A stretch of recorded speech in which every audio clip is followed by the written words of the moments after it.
Hello दोस्तों, कैसे हो आप सब। रिप्रोडक्टिव हेल्थ में कल के वीडियो में हमने टोटल 13 क्वेश्चन देखे थे। आज शुरू करते हैं 14 से, और इस वीडियो में हम टोटल 12 क्वेश्चंस को कर रहे होंगे। तो वीडियो को स्किप नहीं करना, वीडियो को पूरा देखना और मेरे साथ अंत तक बने रखना। क्वेश्चन बहुत ही अमेजिंग है और सारे AIPMT, नीट, जिपमर, AMU का आए हुए क्वेश्चंस हैं। तो सारे क्वेश्चंस को मेरे से पहले पॉज करके अटेम्प्ट करने का कोशिश करना, उसके बाद मैं सारे क्वेश्चंस को रिवीजन कराते चलूँगा। तो चलिए शुरू करते हैं। पहला है, which of the following is sexually transmitted disease is not completely curable. अब इसमें से कौन सा सेक्सुअली ट्रांसमिटेड डिजीज है जो कि कम्प्लीटली क्यूरेबल नहीं है। तो वीडियो को पॉज करो और बताओ कौन कौन सेक्सुअली ट्रांसमिटेड डिजीज़ है कम्प्लीटली क्यूरेबल नहीं होता है। तो कम्प्लीटली क्यूरेबल नहीं होने में जो डिजीज़ हैं वो है एड्स, हेपेटाइटिस बी और जेनाइटल हर्प्स। ठीक है, ये 3 याद रखना, ये कम्प्लीटली क्यूरेबल नहीं होते हैं। ठीक है, तो देखते हैं ऑप्शंस की तरफ। देखो, क्लाइमेडियसिस जो होता है प्रोटोजोन्स के कारण होता है, कम्प्लीटली क्यूरेबल होता है। गोनोरिया को भी हम लोग कम्प्लीटली क्योर कर सकते हैं। जेनाइटल वार्ड्स को भी कम्प्लीटली क्योर कर सकते हैं, लेकिन जेनाइटल हर्प्स को हम लोग कम्प्लीटली क्योर नहीं कर सकते हैं। तो आंसर चला जाएगा डी। अगला question, which of the following sexually transmitted disease with their causative agents and select the correct option. Match the following है। ठीक है, तो पहला है गोनोरिया। तो गोनोरिया होता है, गोनोरिया बैक्टीरिया के कारण होता है, उसका नाम है नीसेरिया गोनोरोई। नीसेरिया गोनोरोई के कारण गोनोरिया होता है। तो ऑप्शन में देखो, ये चमकता हुआ आया 2। अब ऑप्शन मिला ए में, ए का 2 कौन है, तो ए का 2 चमकता हुआ आ रहा है डी। ठीक है, आंसर चला जाएगा अपना डी। एक ही है, ए का 2 डी में दिया हुआ है। बाकी सब भी हम लोग देख लेते हैं। सिफिलिस। सो सिफिलिस जो होता है ट्रेपेनोमा पैलेडियम के कारण होता है। तो 3, बी का 3। सी, जेनाइटल वार्ट्स। तो जेनाइटल वार्ट्स जो होता है ह्यूमन पैपिलोमा वायरस के कारण होता है। तो सी का 4 हो जाएगा। और डी, एड्स। तो एड्स का तो सबको पता है, एड्स HIV के कारण होता है। क्लियर है, human immuno virus. Next question, a sexually transmitted disease symptomise by the containing discharge, pus containing discharge, pain around the genital and burning sensation during urination is caused by infection of। तो देखो, ये जो symptom दिया हुआ है वो gonorrhoea का दिया हुआ है। ठीक है, गोनोरिया का जो बैक्टीरिया होता है वो जेनेटिलिया के अराउंड होता है। ठीक है, और वो एक तरह का खास डिस्चार्ज करता है जिसमें पस होता है, पी होता है। पस कंटेनिंग डिस्चार्ज रिलीज करता है जेनेटल एरिया से। और जब यूरिनेशन होता है, जब टॉयलेट होता है, उस समय बर्निंग सेंसेशन होता है।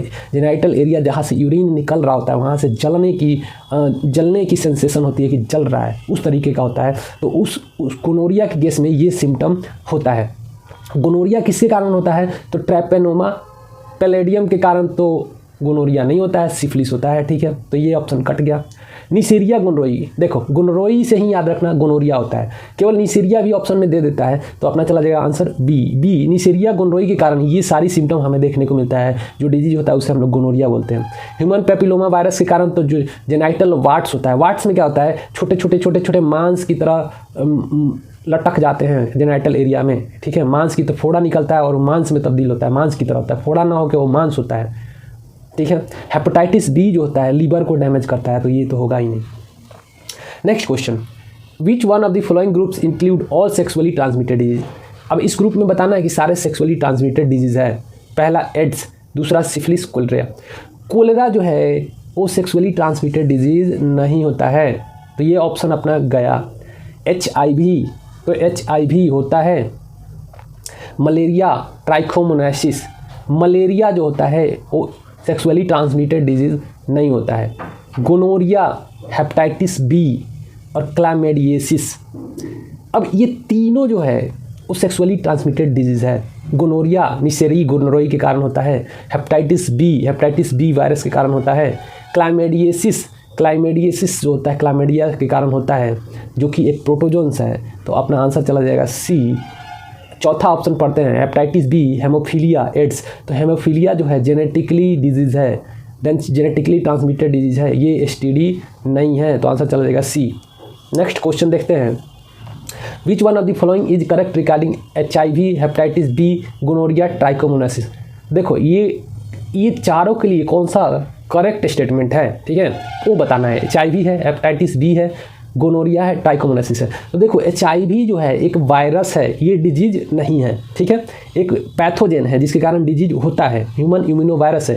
हेपेटाइटिस B डिजीज है, गोनोरिया भी STD है, सेक्सुअली ट्रांसमिटेड डिजीज है, ट्राइकोमोनासिस भी सेक्सुअली ट्रांसमिटेड डिजीज है, ठीक है। तो चलो ऑप्शन पढ़ते हैं। ट्राइकोमोनासिस इज STD, ठीक है, trichomoniasis is STD where is others are not. नहीं, ये स्टेटमेंट गलत है, करेक्ट चाहिए। Gonorrhoea is viral disease, gonorrhoea एक वायरल डिजीज है। नहीं, गोनोरिया जो है ट्रैपेनोमा निसेरिया गोनोरिया जो कि एक बैक्टीरिया है उसके कारण होता है, तो ये भी आंसर अपना कट गया। HIV is pathogen where other are disease, देखो HIV पैथोजन है, बाकी सारे ये डिजीज है, STD है, तो ये ऑप्शन सही है C। Hepatitis B is eradicated completely, hepatitis B जो है पूरी तरीके से ख़त्म किया जा सकता है, नहीं, कम्प्लीटली क्यूरेबल नहीं होता है। तो देखो कितना मस्त तरीके से एग्जामिनर ने खेल लिया है। तुम्हें पता है कि HIV डिजीज़ होता है, लेकिन HIV एक वायरस होता है जिसके कारण एड्स होता है, एड्स एक डिजीज होता है। क्लियर है? चलो नेक्स्ट क्वेश्चन देखते हैं। In a case of couple where male is having very low sperm count which technique will be suitable for fertilisation. अब मेल के पास बहुत ही स्पर्म काउंट कम है जिससे फर्टिलाइजेशन नहीं हो पा रहा है, तो कौन सा टेक्निक हम लोग अपनाएंगे जिसके कारण हमें बेबी मिल सकता है, उस कपल को बेबी मिल सकता है। तो हम लोग आर्ट अपनाएंगे। आर्ट में इन सारे का जिक्र है, आर्ट असिस्टेड रिप्रोडक्टिव टेक्नोलॉजी। तो देखो गेमेट इंट्रासाइटोप्लाज्मिक फैलोपियन ट्रांसफ़र, ये तो हम लोग अपना ही नहीं सकते हैं। गेमेट इंट्रासाइटोप्लाज्मिक फैलोपियन ट्रांसफ़र नहीं। आर्टिफिशियल इंसेमिनेशन में क्या करते हैं, इस सीमेन को कलेक्ट करते हैं और डोनर से या फिर उसी मेल से, उसी कपल के मेल से, और आर्टिफिशियल तरीके से वेजाइना के अंदर इंजेक्ट कर देते हैं, तो वो आर्टिफिशियल इंसेमिनेशन होता है। लो स्पर्म काउंट है तो इसको हम लोग अपना सकते हैं, तो ये हो सकता है। तीसरा ऑप्शन है इंट्रासाइटोप्लाज्मिक स्पर्म इंजेक्शन। अब देखो फर्टिलाइजेशन के लिए एक ही स्पर्म चाहिए, तो उस मेल के स्पर्म जो निकला उसमें से एक स्पर्म को हम लोग पकड़ेंगे और उस स्पर्म को हम लोग ओवम के अंदर इंजेक्ट कर देंगे आर्टिफिशियल तरीके से, तो वो भी हमारे लिए फ़ायदेमंद है। इंट्रायूट्राइन ट्रांसफ़र कोई ऐसा टेक्निक नहीं होता है, तो ये अपना ऑप्शन कट गया। तो देखो जो नीट वाले थे वो उस समय 2 ऑप्शन करेक्ट किए थे, आप इसमें से कोई भी करेक्ट कर सकते हो, करोगे तो +4 मार्क्स मिलेगा। तो ये आंसर दोनों होगा, ठीक है। कभी कभी NTA वाले भी गांजा फूक लेते हैं। अगला question, embryo with more than 60 blastomeres form due to in vitro fertilisation is transfer to. अब इन विट्रो फर्टिलाइजेशन क्या होता है, तो टेस्ट ट्यूब हम लोग लेते हैं, एक टेस्ट ट्यूब लेते हैं, उसमें ओवम लेते हैं, फीमेल के बॉडी से ओवम निकाल लेते हैं और मेल का स्पर्म लेते हैं, दोनों को फर्टिलाइजेशन कराते हैं उस टेस्ट ट्यूब में, तो उसी को बोलते हैं इन विट्रो फर्टिलाइजेशन।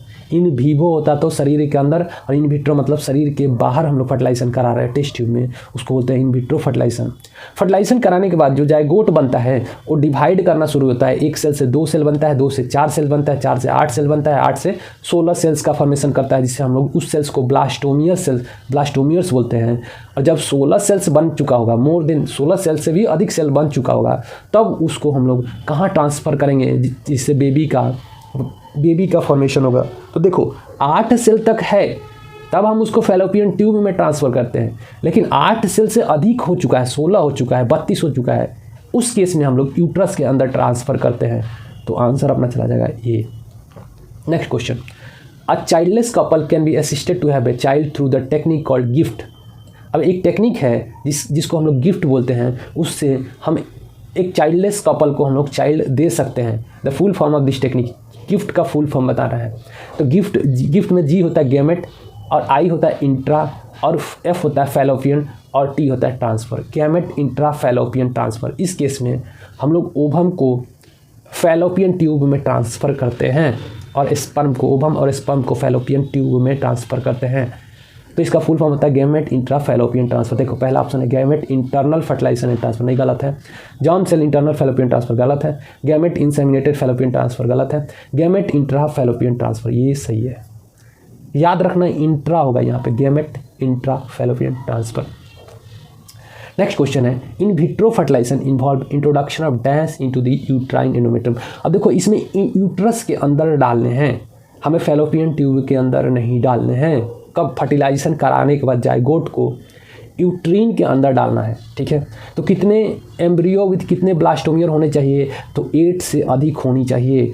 तो चलिए ऑप्शंस को पढ़ते हैं। Embryo with more than 8 blastomere, हाँ ये करेक्ट है, मोर देन 8 ब्लास्टोमियर होंगे तो यूट्रस के अंदर, और 8 ब्लास्टोमियर होगा तो हम लोग फैलोपियन ट्यूब में ट्रांसफ़र करेंगे। क्लियर है, यही एक क्लियर कट डिवीज़न यहाँ पे है कि 8 ब्लास्टोमियर होगा तो उसको ट्रांसफ़र कर देंगे और फैलोपियन ट्यूब में, और 8 से ज़्यादा हो गया तो उसको यूट्रस के अंदर डायरेक्ट ट्रांसफ़र कर देंगे। तो ऑप्शन चला जाएगा A, embryo with more than 8 blastomere.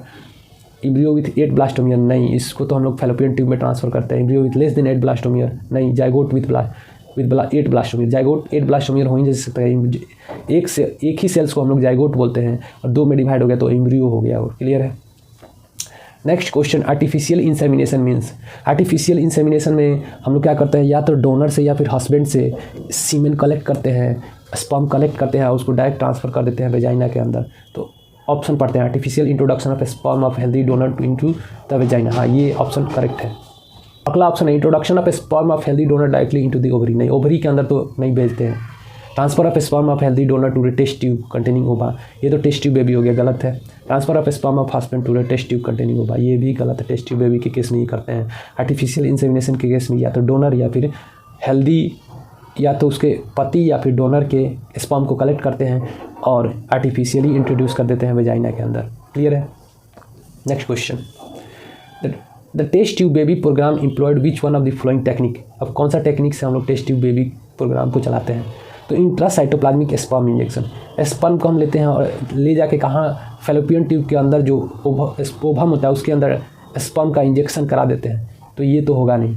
Intrauterine insemination, intrauterine insemination अभी पढ़ा हमने, सीमेन को कलेक्ट करते हैं और यूट्रस के अंदर भेज देते हैं वेजाइना के थ्रू, तो ये तो होगा नहीं, टेस्ट ट्यूब बेबी के केस में नहीं करते हैं। टेस्ट ट्यूब बेबी के केस में ओवम लेते हैं और स्पर्म लेते हैं, दोनों का फर्टिलाइजेशन करा देते हैं ट्यूब के अंदर, टेस्ट ट्यूब के अंदर। गैमेट इंट्राफैलोपियन ट्रांसफ़र, ये भी नहीं होगा। जाइगोट इंट्राफैलोपियन ट्रांसफ़र होगा, जिफ्ट होगा। जब हम लोग जाइगोट बना लेंगे टेस्ट ट्यूब के अंदर, जाइगोट फर्टिलाइजेशन करा के, external fertilisation, in vitro fertilisation करा लेंगे तो उस जाइगोट को हम लोग ट्रांसफ़र कर देते हैं फैलोपियन में, फैलोपियन ट्यूब में, तो आंसर चला जाएगा D. Next question, in context of एमिनोसेंटेसिस which of the following statement is correct.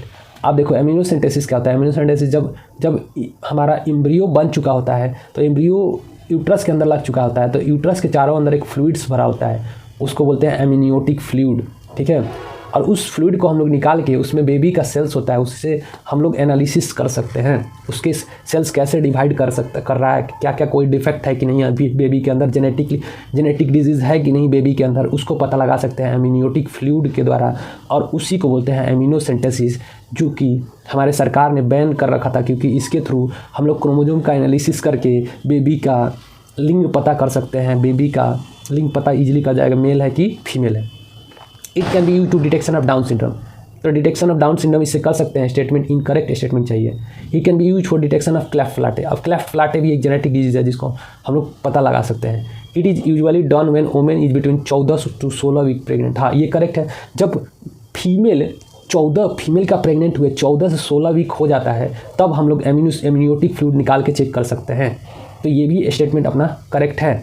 चौथा स्टेटमेंट है, it is use for pre natal sex determination, नहीं ये इलीगल है। अगर हम लोग एमिनोसेंटेसिस करा के हम लोग प्री नेटल सेक्स डिटर्मिनेशन करते हैं कि मेल है कि फीमेल है, प्री नेटल सेक्स डिटर्मिनेशन मतलब सेक्स, जो बच्चा पल रहा है, एम्ब्रियो बना हुआ है, उसका सेक्स क्या है, या तो मेल है या फिर फीमेल है, वो पता लगाएंगे तो वो अपना क्या है, वो इलीगल है, ठीक है। तो इसको हम लोग यूज नहीं कर सकते हैं मेल फीमेल का पता लगाने के लिए, तो ये ऑप्शन अपना करेक्ट है, आंसर चला जाएगा डी।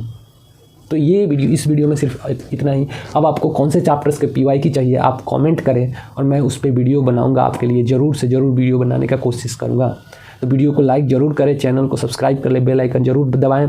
आपको क्वेश्चन प्रैक्टिस का अपडेट मिलते रहेगा, क्वेश्चन प्रैक्टिस हम कराते रहेंगे आपको। तो बहुत बहुत धन्यवाद आपको, थैंक यू।